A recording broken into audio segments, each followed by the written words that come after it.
Alguns dos assuntos mais prementes e ou debatidos pela sociedade moçambicana, em particular o terrorismo na província nortenha de Cabo Delgado, voltaram a não merecer pronunciamento público por parte do Executivo, que esteve esta terça-feira reunida na sua quarta sessão ordinária do Conselho de Ministros.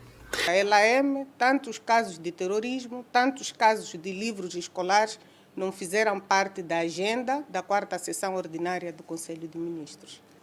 Na sessão, o Conselho de Ministros foi informado sobre o quadro epidemiológico da cólera e outras doenças, e tendo anunciado com satisfação que o distrito de Chilé, na província da Zambésia, está livre da doença, continuando assim o país com 33 distritos e com casos ativos. Sobre a situação de cólera, está a situação normalizada.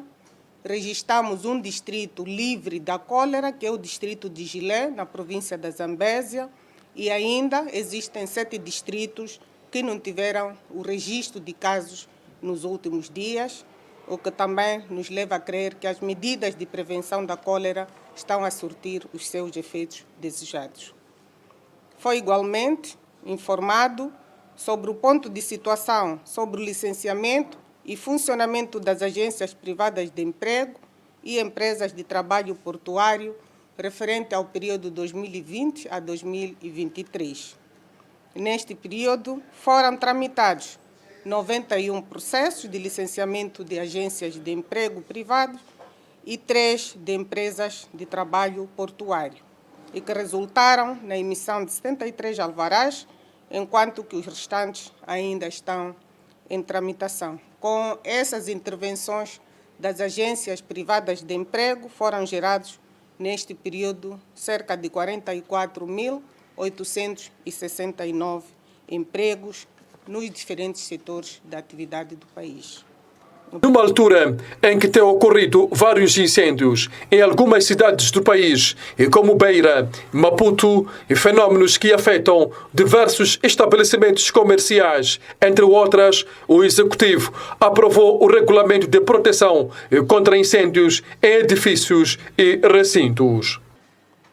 Sobre o Regulamento de Proteção contra Incêndios e Edifícios e Recintos, como disse anteriormente, que o país passa a ter um instrumento único que orienta as medidas de proteção contra incêndios, e estas medidas são a observar em todo tipo de edifícios e recintos.